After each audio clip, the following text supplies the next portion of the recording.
तर मित्रांनो, बाईकथा एके स्टोरी टेलर मध्ये तुमचं स्वागत आहे. जर तुम्हाला या चॅनलवरती बाईकथा पाठवायची असल्यास तर मी चॅनलच्या डिस्क्रिप्शन मध्ये लिंक दिलेली आहे, त्यावर कथा पाठवावी. The newspaper. विशाल जरी त्या भयानक घरातून बाहेर पडला असला आणि पेपर त्याच्या जीवनातून गायब झाला असला तरी त्याच्या मनातून घडलेल्या घटनांचे धक्के काही कमी झाले नव्हते. प्रत्येक रात्री त्याला स्वप्न पडू लागली, जिथे त्याचं नाव आणि भविष्य पुन्हा पेपरमध्ये दिसत होतं. त्या प्रत्येक स्वप्नामध्ये तो काहीतरी नवीन भयंकर घटना अनुभवत होता. विशालने आपलं घर सोडायचं ठरवलं आणि एका नवीन शहरात राहायला जाण्याचा निर्णय घेतला. त्याला वाटलं की कदाचित शहर बदलल्यानं या सगळ्या गोष्टी त्याच्यापासून दूर जातील, पण तो जिथे गेला तिथे काहीतरी विचित्र घडू लागलं. पहिल्याच दिवशी त्याच्या दरवाजाजवळ एक पत्र सापडलं, ज्यामध्ये फक्त एक वाक्य लिहिलं होतं: तू जिथेही जाशील तुझं भविष्य तुला नेहमी सापडेल. त्याच्या हातात पत्र थरथरत होतं. आता त्याला समजलं होतं की या भयंकर खेळातून सुटणं अशक्य होतं. याचा अर्थ त्याला कायमचं या पेपरच्या जाळ्यात अडकून ठेवण्यात आलं होतं. पण यावेळी त्याने ठरवलं की तो या पेपरचा मागोवा घेणार. विशालने त्या घटनेचा शोध घेण्यासाठी जुन्या वृत्तपत्राचे जुने दस्तऐवज आणि गावातील लोकांच्या कथांचा अभ्यास सुरू केला. त्याला एक जुनी गोष्ट समजली, जिचा संबंध त्या पेपरशी होता. खूप वर्षापूर्वी एका प्रसिद्ध ज्योतिषाने आपल्या भविष्यवाणी लोकांपर्यंत पोहोचवण्यासाठी पेपरचा वापर केला होता. त्याचं भविष्य इतकं अचूक असायचं की लोक त्याला देवता मानायचे. पण त्याच्या एका चुकलेल्या भविष्यवाणीमुळे त्याच्या एका अनुयायाने आत्महत्या केली. तेव्हापासून ज्योतिषाचा आत्मा त्या पेपरमध्ये अडकून पडला होता. जो कोणी हा पेपर उचलतो त्याचं भविष्य तिथेच लिहिलेलं असतं आणि त्याच्या मृत्यूनंतरही तो आत्मा अजूनही नवीन शिकार शोधत राहतो. विशालने शोध घेतला आणि शेवटी त्याला त्या ज्योतिषाच्या जुन्या घराचं ठिकाण सापडलं, जिथे ही सगळी खेळी सुरू झाली होती. त्याने ठरवलं की आता हा सगळा खेळ कायमच संपवायचा. त्याने त्या घरात प्रवेश केला. घर पूर्णपणे उद्ध्वस्त झालं होतं, पण घराच्या एका अंधाऱ्या कोपऱ्यात एक जुनं पेटी होतं. त्या पेटीमध्ये पेपर ठेवलेले होते. विशालने ती पेटी उघडली आणि तिथे त्याला त्याचं नाव आणि भविष्य लिहिलेला अखेरचा पेपर सापडला. तेव्हा अचानकच घराच्या प्रत्येक कोपऱ्यातून जोरदार आवाज येऊ लागला. तो ज्योतिषाचा आत्मा विशालच्या समोर प्रकट झाला आणि विशाल म्हणाला, हे सगळं संपवण्यासाठी तुला स्वतःला या पेपरमध्ये अडकावं लागेल. फक्त तुझ्या आत्म्याने माझ्या आत्म्याचं बंधन तोडता येईल. विशालला आता दोनच पर्याय होते.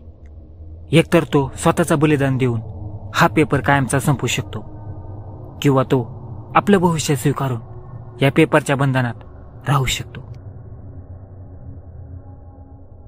त्याच्या मनात शेकडो विचार आले. त्याने पेपर हातात घेतला आणि अखेरच्या वाक्यापर्यंत पोहोचला. तुला काहीतरी वेगळं करावं लागेल. फक्त एका नायकाने या कहाणीचा शेवट बदलू शकतो. विशालने त्या पेपरवरची तारीख आणि शब्द पाहून एक निर्णय घेतला. त्याने अचानक तो पेपर पेटवून दिला. त्या क्षणाला जोरदार आवाज झाला आणि त्याच्या समोरचं सगळं काळोखात विलीन झालं. विशालच्या अदृश्य होण्याच्या घटनेने सगळ्यांमध्ये खळबळ उडाली. त्याच्या मित्रांनी आणि कुटुंबांनी अनेक ठिकाणी शोध घेतला, पण विशालचा काहीच पत्ता लागला नाही. त्या जुनाट घराच्या जवळ जाण्याचं धाडस कोणालाच नव्हतं. गावातली लोक हळूहळू विशालची कहाणी विसरू लागले. पण काही लोक मात्र अजूनही त्या जुन्या घराबद्दल बोलायचे.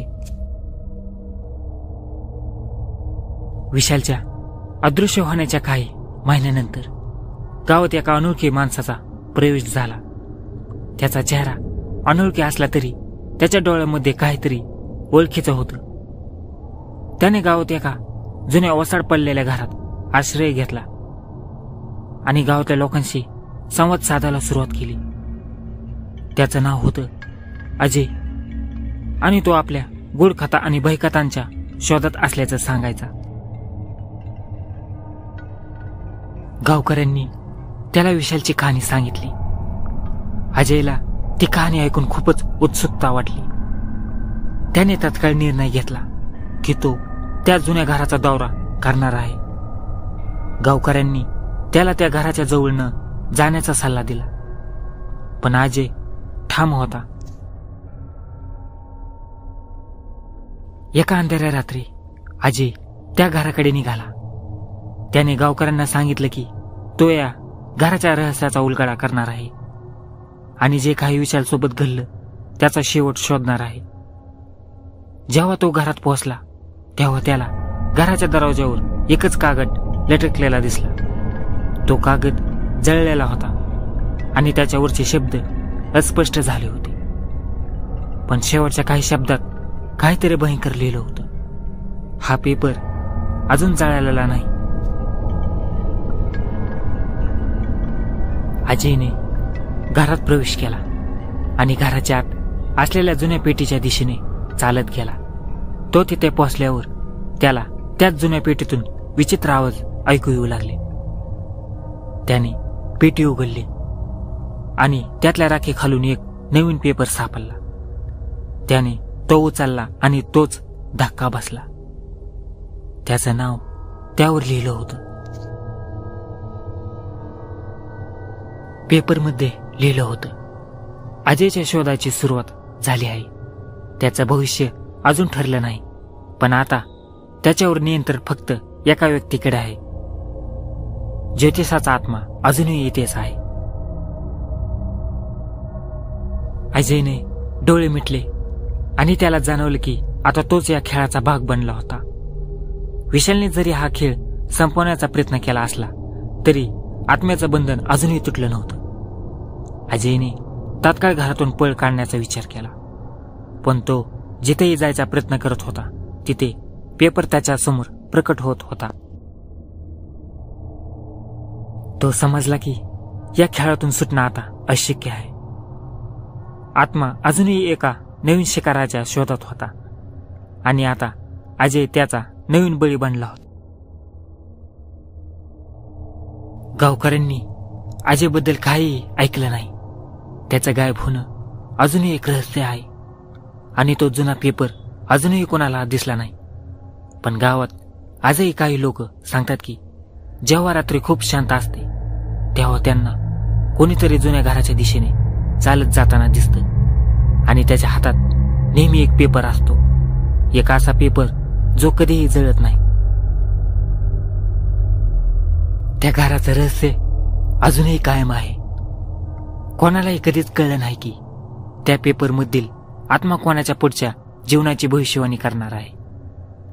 प्रत्येक नवीन शिकार त्याचा भाग्य स्वीकारून या भयंकर चक्रात अडकतो आणि तो पेपर जो एकदा उचलला जातो तो कधीच सुटत नाही.